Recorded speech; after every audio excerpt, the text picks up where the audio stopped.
हर हर मोदी घर घर मोदी। दोस्तों 2014 के लोकसभा चुनाव के बाद से ये नारा बीजेपी ने खूब चलाया और केवल उत्तर प्रदेश में नहीं चलाया, अलग अलग राज्यों में चलाया। लेकिन हरियाणा में आज बीजेपी की हालत इतनी खराब है कि जो उसके नेतागण हैं, जो उसके कैंडिडेट हैं, जिनको उसने एमएलए का टिकट दिया है, उनको गाँव में घुसने नहीं दिया जा रहा है। अब तो स्थितियां ऐसी आने लगी कि आने वाले वक्त में जैसे जैसे चुनाव करीब आएंगे दोस्तों, कहीं बीजेपी वालों को दौड़ा कर भगाना शुरू ना कर दे पब्लिक।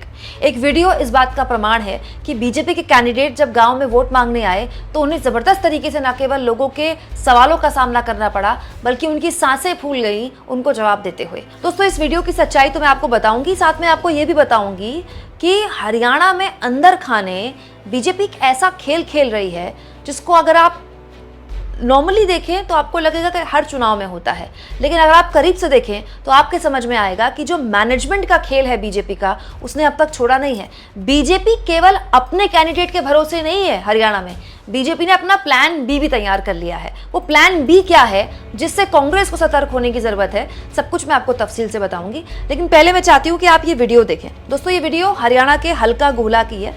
यहाँ पर बीजेपी के प्रत्याशी और पूर्व विधायक कुलवंत बाजीगर अपने विधानसभा क्षेत्र जहां से उनको उम्मीदवार बनाया गया है, वहां के अरनोली गांव में पहुंचे प्रचार के लिए। लेकिन वहां पहुंचते ही उनका सामना उन लोगों से हो गया जिनके लिए बीजेपी के लोगों ने क्या क्या नहीं कहा।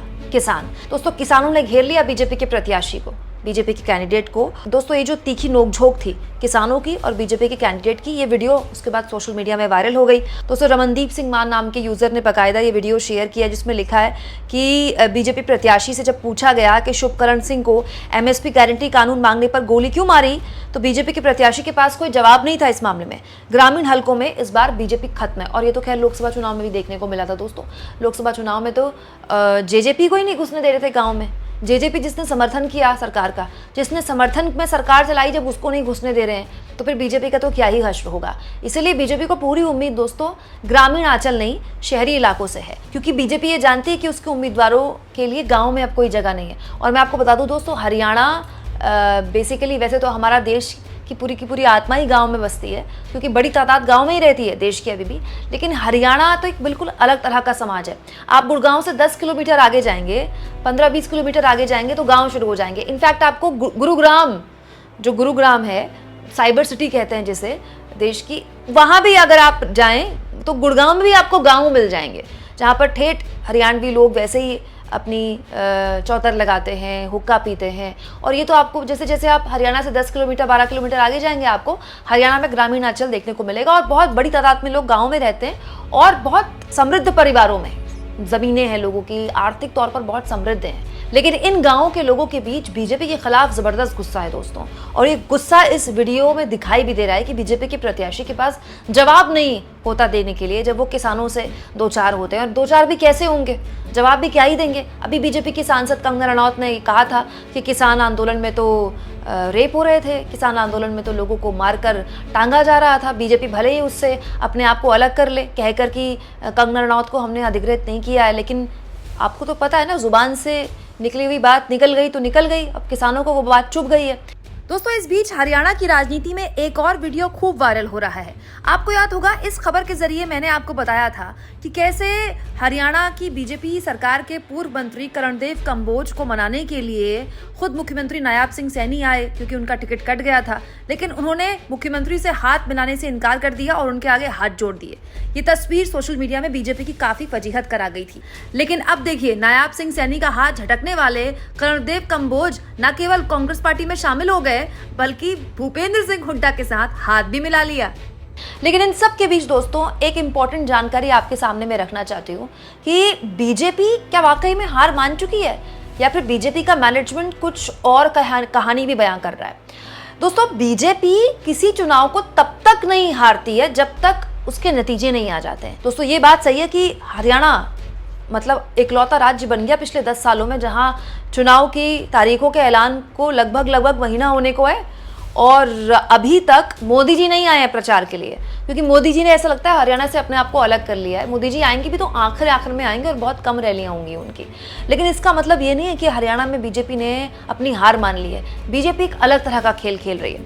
दोस्तों सावित्री जिंदल ये हमारी देश की सबसे रईस महिलाओं में से एक हैं। जिंदल परिवार की आप कह सकते हैं महिला मुखिया के तौर पर सावित्री जिंदल को इस बार बीजेपी ने टिकट नहीं दिया, उनका टिकट कट गया, तो वो निर्दलीय खड़ी हो गई। अब एक बात मुझे आप बताइए, हमारे देश में सब जानते हैं दोस्तों कि राजनीति बिना पैसे की नहीं होती। हमारे देश में गरीब आदमी राजनीति नहीं कर सकता। राजनीति के लिए बहुत पैसे खर्च करने होते हैं, चुनाव लड़ना होता है, आपको चुनाव जीतना होता है, लगातार अपने इलाके में अपना प्रभाव बनाए रखना होता है। तो हमारे यहाँ मिडिल क्लास आदमी या गरीब आदमी तो मतलब राजनीति में आने की सोच भी नहीं सकता। तो सावित्री जिंदल जो हर लिहाज से आर्थिक तौर पर बहुत सक्षम है, ऐसा कैसे हो सकता है कि बीजेपी उनका टिकट काट दे? और ऐसा भी नहीं है कि जिंदल परिवार को लेकर उस हलके में बहुत गुस्सा है। जिंदल परिवार अपने इलाके में हमेशा से एक परचम लहराता रहा है, मतलब कुछ अपवादों को छोड़ के। लेकिन सावित्री जिंदल को बीजेपी ने टिकट नहीं दिया।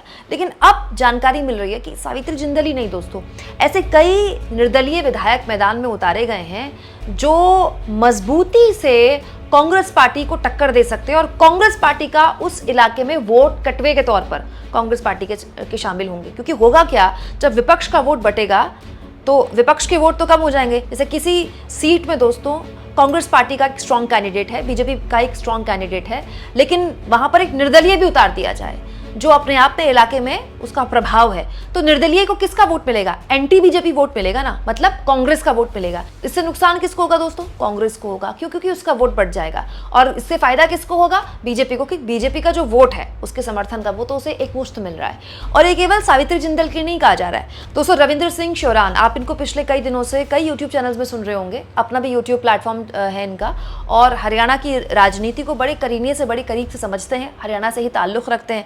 रविंद्र सिंह शोरान ने बड़ी इंपॉर्टेंट जानकारी दोस्तों साझा की है। एक पत्रकार के तौर पर, वरिष्ठ पत्रकार के तौर पर उनकी जानकारी को हमें बहुत सीरियसली लेना चाहिए।